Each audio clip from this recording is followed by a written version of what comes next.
Ladies and gentlemen, gather round and brace yourselves for a spine-tingling journey into the eerie world of Pumpkinhead, the supernatural avenger with a vengeance as big as his, well, pumpkin-sized head. In a realm where grudges are settled with a side of supernatural, Pumpkinhead remains supreme as the ultimate revenge demon, and boy does he bring the heat, or should we say the hellfire. Imagine a creature that is part human, part Halloween nightmare, and all terrifying. Pumpkinhead is the name, and revenge is his wicked game. He's not your run-of-the-mill ghoul. He is the embodiment of vengeance itself. When you cross paths with Pumpkinhead, you better be ready to pay the ultimate price, your soul. But here's the kicker, folks. You don't just stumble upon Pumpkinhead in a haunted house or a spooky graveyard. No.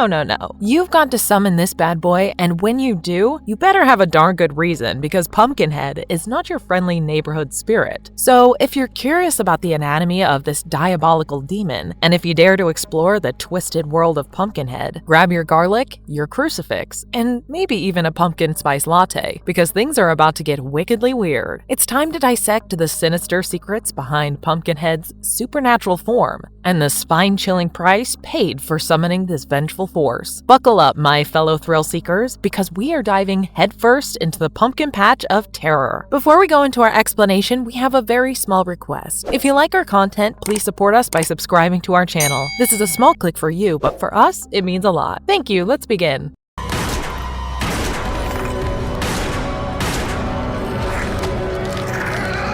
How can Pumpkinhead be invoked? The legendary Pumpkinhead, a demon with a name that is as whimsical as it is terrifying. You see, invoking this demon is no child's play. It's like playing with fire in a field of pumpkins. Quite literally. Pumpkinhead is not your typical demon. It's the supernatural embodiment of revenge, and it doesn't come cheap. But for those who are truly pressed to take revenge, there is a curious and spine-chilling ritual to bring this monstrosity to life. First things first, you will need to scrape together some cash, because Pumpkinhead doesn't work for free. You will have to deliver a small sum of money to an enigmatic witch, the keeper of this demonic secret. Now, I'm not sure why the witch accepts payments. Perhaps she has a pumpkin spice latte habit to feed, but I digress. Now, the demon, Pumpkinhead, is nestled away in a pumpkin patch. Why, you ask? Well, I guess demons have a flair for dramatics, and nothing says, "I am here to avenge," quite like a pumpkin-themed lair. To awaken this creature, you will either need the witch's help or do the dirty work yourself. It involves a dash of your own blood and some magic words from the witch. Don't expect Pumpkinhead to rise up with a cheery hello, though. This demon has a singular mission: to carry out your revenge. As Pumpkinhead gets down to business, both you and the demon will start transforming, adopting eerily similar qualities. It's like a twisted version of Freaky Friday, only it's more of a Freaky Forever situation. And here's the kicker: you will feel every bit of agony that Pumpkinhead's victims do as they meet their untimely demise. Talk about a harsh lesson in empathy. Now, none of the films have shown what happens when Pumpkinhead completes its task. It's almost as if the writers want to keep the suspense alive, or perhaps don't want to delve into the awkward post-revenge chat. But the only way to halt Pumpkinhead's reign of terror is through your own demise, willingly. That's right, you have to go 6 feet under to put Pumpkinhead back in its pumpkin patch, and your soul will be left hanging in limbo. But wait, there's more. If multiple summoners get together to invoke Pumpkinhead, the demon becomes a real party animal. It grows stronger and larger with each addition to the summoner crew, unless, of course, some of them meet an unfortunate end, in which case it shrinks back to its regular size. It's like a demon bodybuilding, but with more murderous intent. And if all but one summoner is left standing, they can pull off the ultimate party trick by sacrificing themselves and restoring normal circumstances. But Pumpkinhead is not just a one-trick demon. In one sequel, it decides to take revenge for itself when the witch who summoned him gets bumped off. It's as if saying, "I can do this on my own, thank you very much," and goes after the wrongdoers and the witch's killers, showing some serious initiative for a demon. In another installment, the main characters try to outsmart Pumpkinhead by righting that wrong that led to its summoning in the first place. They even tried to cremate some stolen organs that were supposed to be burned. But surprise, surprise, Pumpkinhead doesn't care for their attempts at redemption. It's as if it's saying, "I'm not here for therapy, I'm here for vengeance." vengeance. And let's not forget about the enigmatic witch behind all this, Haggis or Miss Ozzy, depending on the installment. She is a peculiar one, isn't she? Sometimes she warns people about summoning Pumpkinhead, but mostly she is indifferent, like a supernatural DMV worker dealing with revenge seekers. It's almost as if she knows you are making a grave mistake, pun intended, but she will let you go ahead anyway. In the end, invoking Pumpkinhead might seem like a tempting way to settle scores, but be careful what you wish for. It's a path paved with pumpkins, blood, and devilish sense of irony, and the price you pay might be higher than you ever imagined.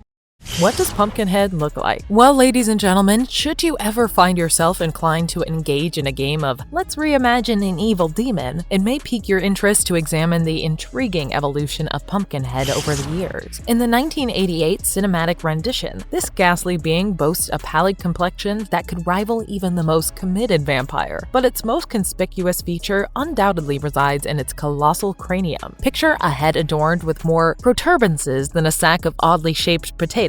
Not to mention those disconcerting white eyes adorned with reptilian-like pupils. Needless to say, it wouldn't be winning any beauty contests. Hold on though, forgot about a conventional nose. Pumpkinhead sports nostrils that follow the creased skin pattern above its mouth, endowing it with a distinctive and somewhat eerie countenance. And just in case you were curious, this demon is as sleek as a billiard ball, utterly devoid of hair. Now, as for its mouth, well, that's a spectacle in itself, boasting teeth that range from menacingly pointed to almost human-like. Imagine having a civilized conversation with such formidable dental weaponry. The neck is not to be overlooked, replete with visible veins and peculiar protrusions sprouting from its shoulders, elbows, and even its legs. It's as if Pumpkinhead strives to outdo itself in the realm of peculiarity. Those elongated arms come complete with four-fingered, clawed hands, which one might presume are ideal for demonic high fives. And let's not neglect the torso, which exhibits a ribcage-like design and some rather unconventional muscles that replace what would typically be abdominal muscles. When it comes to its legs, Pumpkinhead continues to defy convention. Extra joints? Check. Three-toed feet equipped with dinosaur-like claws? Absolutely. And just when you thought it couldn't get any stranger, it throws in extra joints adorned with bulbous structures reminiscent of miniature pumpkins. Why, might you ask? Well, why not indeed? But wait, there's more. A tail, to be precise. Long and menacing, it terminates in a fin-like spike, as if Pumpkinhead required yet another means to send you fleeing for the hills in terror. Now, fast forward to the 1994 sequel, and Pumpkinhead undergoes a transformation. Its eyes transition from reptilian coolness to pallid, bloodshot orbs devoid of pupils. Those teeth, sharper than a steak knife. It's as if it went from attending a Halloween costume party to participating in a dental convention. However, the real twist occurs in the last two sequels, where Pumpkinhead discards its former appearance for something altogether more diabolical. The head shrinks, the teeth adopt a sickly yellow hue, and suddenly, it's all about bulging muscles. This demon appears as if it's been devoutly hit in the gym. The skin? A putrid shade of green, because, you know, why not embrace a zombified aesthetic? And those once bulbous structures on its shoulders, elbows, hips, and extra joints? They have been replaced with menacing spikes, seemingly because Pumpkinhead decided it wanted to become a walking armory. In the end, whether you lean towards the classic lump-headed Pumpkinhead or the edgier punk rock version, one thing remains certain: this demon knows how to make a memorable entrance. Just be prepared for a night of terror and questionable design choices should you ever find yourself on its bad side.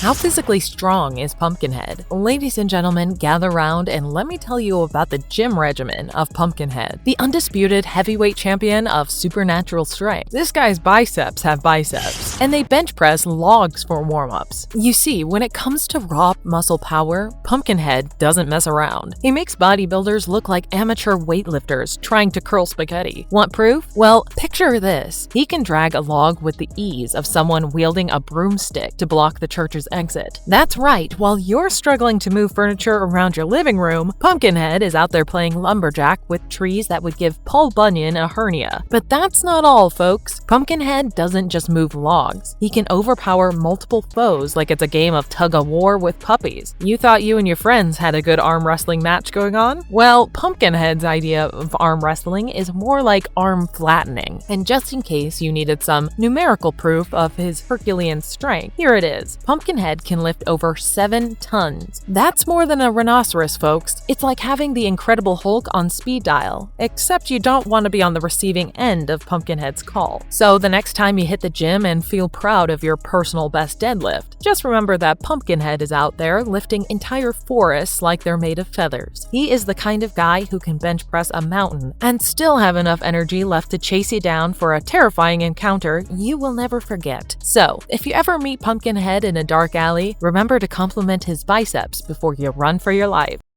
Exploring the complex personality of this creepy monster. Pumpkinhead, the demon with a personality that's as complex as a maze made of twisted vines. This guy's not just your normal, typical monster. He's a walking embodiment of hate, vengeance, and an unforgiving nature that would make even the Grinch seem like a cuddly teddy bear. You see, Pumpkinhead's not your usual demon who just goes about its business with a poker face. No, Pumpkinhead takes a certain twisted pleasure in the agony it inflicts upon its victims. It's like the demon equivalent of a sadistic game show host, and its favorite game is, let's see how much pain we can dish out. And here's the kicker, Pumpkinhead doesn't want to just kill its targets. It wants to make sure they have the most excruciatingly painful death as possible. It's like you went to a villain school and aced the advanced torture techniques. But wait, there is more to this diabolical character study. Pumpkinhead is not just your garden variety homicidal maniac. No, it's got a sense of timing too. For some reason known only to the demon underworld, Pumpkinhead prefers to do its dirty work at night. Perhaps it likes the ambiance, who knows? But that also means it takes a break in its killing spree, as if it needs some downtime to recharge its murder batteries. Now, here's the curious part. Pumpkinhead will not just go around killing random folks it comes across. Despite its sadistic tendencies, it's almost as if it has some twisted code of ethics. But, and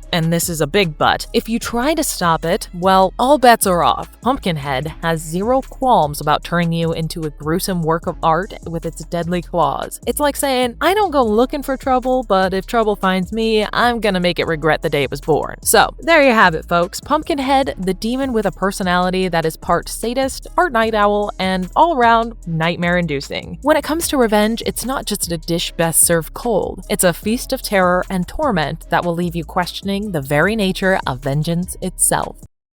Does Pumpkinhead have a healing factor? Get ready, everybody, because we're about to dive into the weird and wonderful world of Pumpkinhead's healing prowess. It's like Wolverine, but with a pumpkin twist. You see, Pumpkinhead is basically the poster child for indestructible. You can throw everything but the kitchen sink at it, and it will just laugh it off with a creepy, toothy grin. Conventional weapons? Nope. They might as well be marshmallow shooters for all the good they do. But here's where things get even more interesting. Pumpkinhead doesn't just have a healing factor. It has got an invulnerability level healing factor. That's right, it's not just healing, it's healing with a style. You can stab it, shoot it, or even try to drown it in a sea of pumpkin spice latte. Not recommended, by the way. And it will bounce back faster than a rubber ball on a trampoline. In fact, Pumpkinhead's body is seemingly impervious to anything and everything. It's like it has been sipping on the elixir of immortality with a dash of supernatural invincibility. Even if you manage to land a blow on this creature, the wound will not last longer than a hiccup at a comedy show. Talk about resilience. So, how do you stop this seemingly unstoppable force of nature? Well, it turns out you need to hit it where it hurts the most, by taking out the people who summoned it in the first place. It's like fighting fire with fire, except the fire in this case is a demon with an enviable healing factor. If you ever find yourself facing Pumpkinhead, remember that it's not just a demon of vengeance, it is a demon with a healing factor that would make even the most seasoned superheroes jealous. So if you're thinking of going toe-to-toe with this pumpkin-headed nightmare, you might want to reconsider your life choices, or at least bring a few more friends to the party.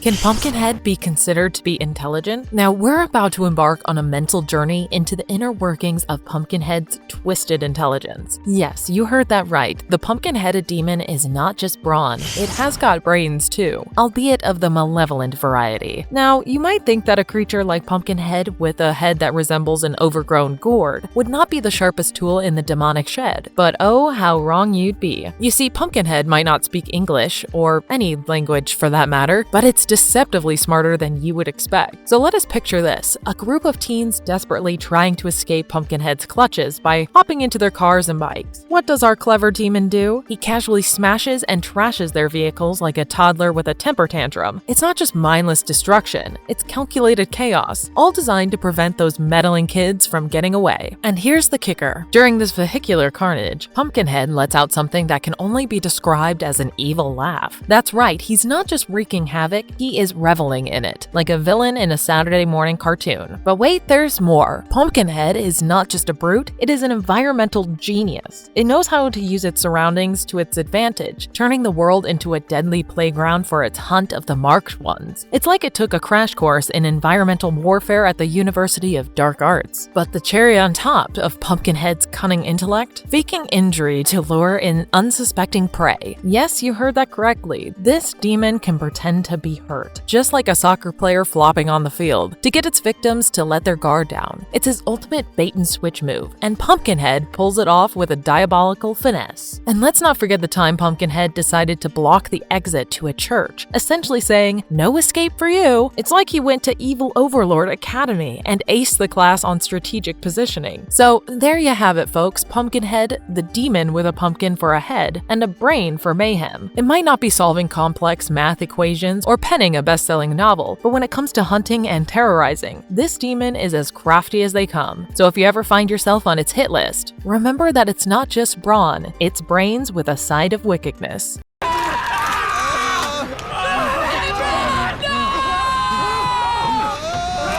How does he use the environment as a powerful weapon? Ladies and gentlemen, brace yourselves, because Pumpkinhead is a maestro of environmental manipulation. It's like Mother Nature herself decided to take up a career in horror films, and Pumpkinhead is her star pupil. First up, let's talk about the weather. When Pumpkinhead comes a-knockin', he doesn't just bring doom and gloom, he brings the full-blown tempest. His mere presence has the power to conjure up thunderous storms and howling winds that would make even the hardest of sailors quiver in their boots. Now, it's still up for debate whether he does this on purpose or if it's just a side effect of his diabolical mojo. But one thing is for sure, when Pumpkinhead arrives, you better bring an umbrella and a life jacket. But that's not the only trick up this pumpkin-headed demon's sleeve. Oh no, he's got a master's degree in using the environment as a weapon 101. Take a page out of Jason Voorhees and Michael Myers' playbook, because Pumpkinhead is just as resourceful. He is the MacGyver of the supernatural world, except instead of defusing bombs with paper clips, he is diffusing lives with everyday objects. You see, Pumpkinhead doesn't need fancy, custom-made killing tools. He is a connoisseur of improvisation. Need someone impaled? No problem. Just grab that nearby rifle and skewer your victim like a marshmallow on a stick. Want to make Hatfield regret their life choices? Well, just stab them in the mouth with the very hunting knife they were holding. Talk about a taste of their own medicine. It's like Pumpkinhead walks into a room, takes a quick look around, and says, "I like that, and oh yeah, definitely that," turning everyday items into instruments of terror. So there you have it, folks. Pumpkinhead, the demon who can summon storms with a flick of his creepy pumpkin head and turn the most mundane objects into deadly weapons. When it comes to using the environment to his advantage, he is not just a natural, he is a supernatural force that you don't want to mess with under any circumstances. So if you ever find yourself in his path, remember to keep an eye on your surroundings. You never know when a simple, innocent-looking object might become the key to your demise.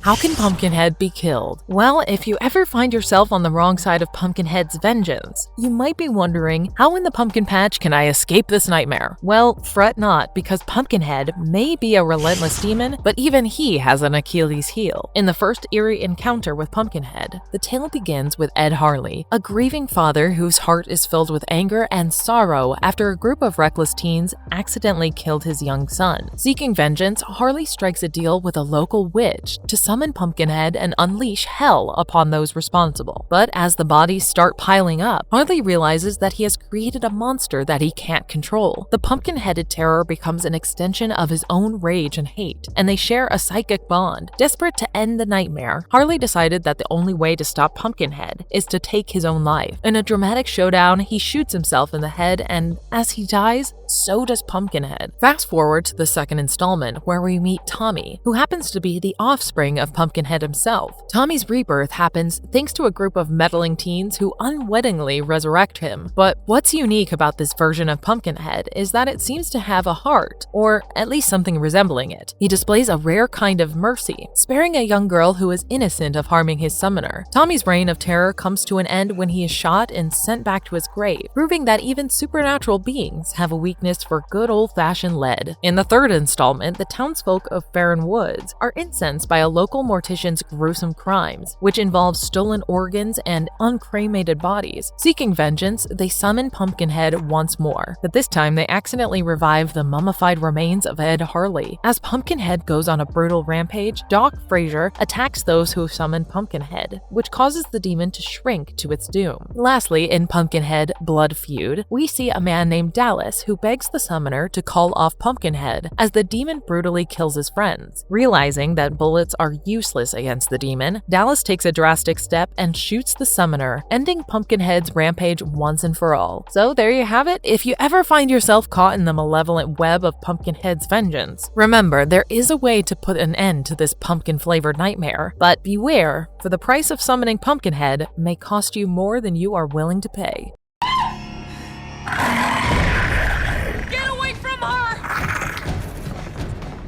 Marvelous verdict. As our journey into the spine-chilling realm of Pumpkinhead comes to a close, we have peeled back the sinister layers of this vengeful demon's anatomy and unearthed the haunting consequences of invoking his terrifying presence. It has been a roller coaster of frights, but we hope you have relished every spine-tingling moment. Pumpkinhead, with his supernaturally mutated form and a thirst for revenge, serves as a chilling reminder of the price one must pay for meddling with the forces beyond human comprehension. His iconic pumpkin-shaped cranium and relentless pursuit of justice, or rather revenge, have left an indelible mark on the annals of horror. But remember, dear viewers, while the tale of Pumpkinhead may be a cautionary one, it also reminds us of the timeless fascination with the macabre and the unexplained that lies deep within us. It is the thrill of the unknown, the eerie fascination with the supernatural, and the heart-pounding anticipation of what lies around the next dark corner that keeps us coming back for more. So what do you think about our dashing Pumpkinhead? Did he manage to tingle any of your senses? Let us know in the comments down below. And if you like this video, don't forget to hit that like button and subscribe on your way out. It means the world to us. Stay curious, stay cautious, and above all, stay spooky, my friends. Until our next encounter with the otherworldly, may your nights be filled with thrilling terrors and your dreams haunted by that enigmatic Pumpkinhead. Finish it.